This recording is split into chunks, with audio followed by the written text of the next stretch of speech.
Hey everyone, and welcome back to my channel, What the Beck. Today I have a lot of thread on the table, and the reason that I have a lot of thread on the table is because I picked up a new craft slash skill slash way to kill time in quarantine.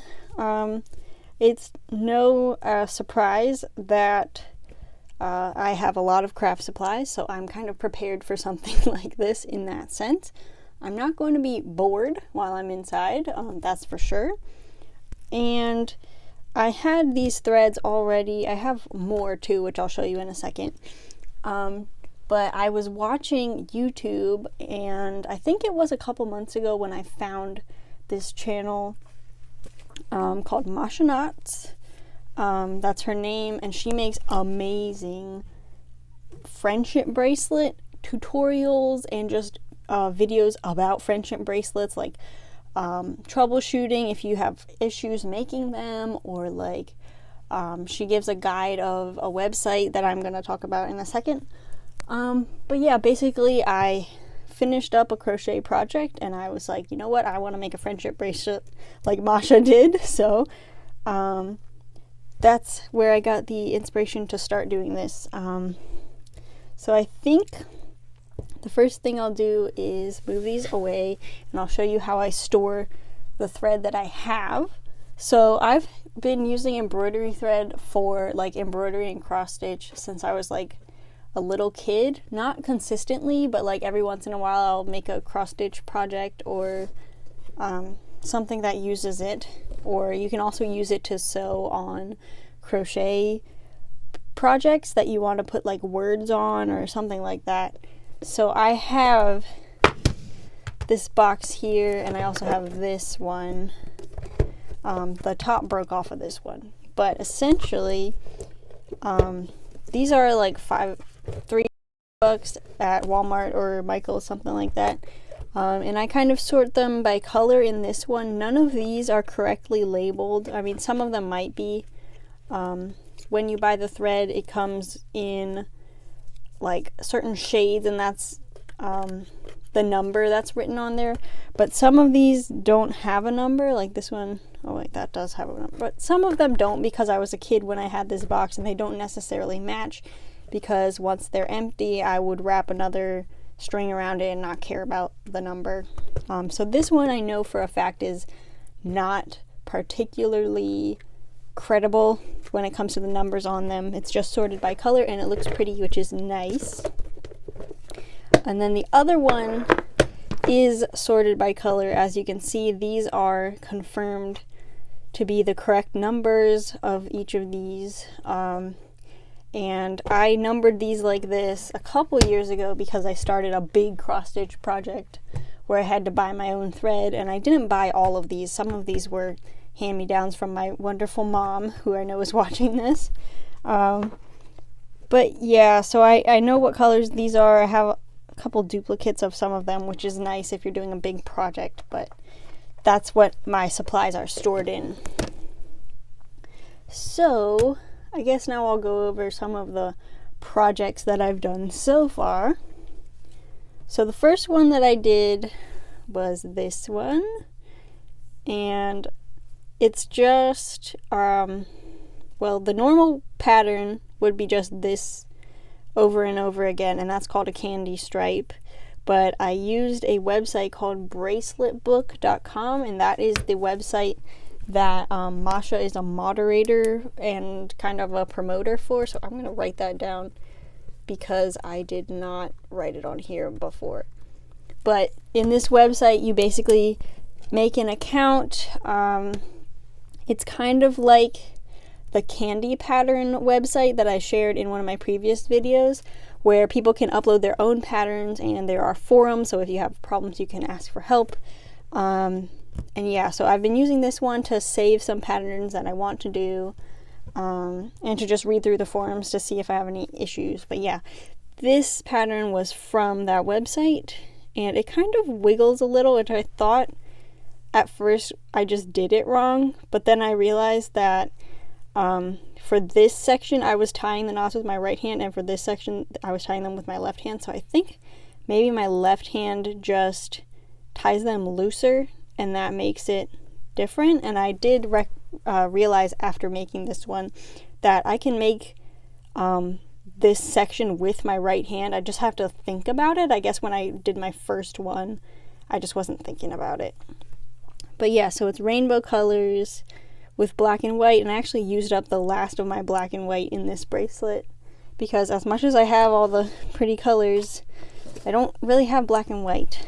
But yeah, and then I just ended it off with some braids, and then if you were going to wear it, you would just tie a double knot and put it on your hand. So that was my first one. And then oh yeah, also I wanted to mention that this is a normal type pattern. If you want to learn more about that, I suggest you go to Masha Knott's channel, because I'm not an expert. I've just been trying to make them. The next normal pattern that I made is this one, and I love it so much because it's rainbow and pastel, and I kind of used a pink and purple that were a little too similar, but you know, what can you do? It's over with. And then I did a Chinese staircase loop, and then started it doing the diamonds. This was another pattern that was on Bracelet Book. And this, I think I already said it, but this is a normal pattern. And you can kind of see that the normal patterns are aligned in diagonal rows like this. You could also say they go this way, but that's how you can tell it's normal. And then I tried twisted ties on the end here, which were kind of a pain to make, but it looks pretty, so whatever. And then, so to wear this one, you would just put one of the ties through the loop and then tie them together, and that it's kind of adjustable in that way.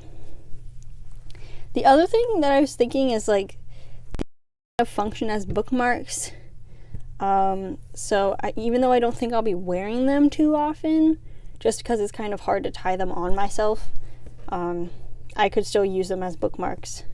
And I have a lot of books because I'm a writing major. And now, time for the big boy. I decided to make my first alpha pattern. And I found this pattern on Bracelet Book. You can just search for Nyan Cat. But it is this huge thing. This took me maybe like 4 or 5 days. I know I did this whole chunk last night up until like 12:30 a.m. Just because I wanted to get it done. But as you can see in this one, it's kind of arranged more like pixels. So instead of having diagonal rows, you have horizontal and vertical rows. The one thing that I don't like about this one, if we compare it to this, is that on the back of this one, it's really clean.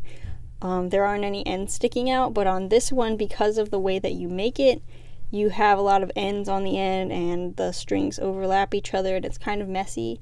So I'm thinking I might, I don't know that I'd want to glue another piece of fabric over that, because it's not like it's going to get a bunch of wear and tear, because I do intend to use it as a bookmark. I might just dab some fabric glue over the knots to make sure they stay tied. And this one ate up a lot of string, so it also ate up a lot of time, which was nice because I had a new project. And then these are just simple braids because if you can see, each of these colors has 3 rows. At the beginning it's kind of messed up because I didn't know what I was doing, but so each color had 3 rows, so it was perfect for making braids at the end. I tried to make them all about the same length, but as you can see, that doesn't necessarily end up being the case, but at least the ends all line up. Made a point of doing that. Yeah, I love the little Pop-Tart boy. Also, my cat's on the table, which I didn't even realize until now. Do not eat string. And then I thought I'll show my current work in progress, which is I use a clipboard. It has a clip, but the way it is, there's like a gap, so it wouldn't actually hold the bracelet down that well, so I just put a binder clip on the top. And then this one is going to be space. So this is the sun that's almost finished. And this is also an alpha pattern. And I have this really sparkly metallic string, which is kind of a pain to work with, but it's pretty, and I figured, like, where else am I going to use it? So as you can see, it's really shiny.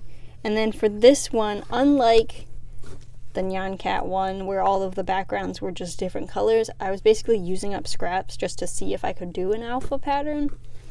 In this one, I decided to use all dark blue, what are they called? Foundation strings?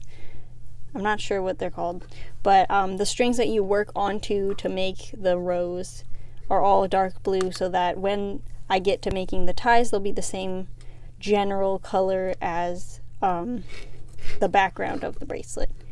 So yeah, and that's what all of those, where did they go?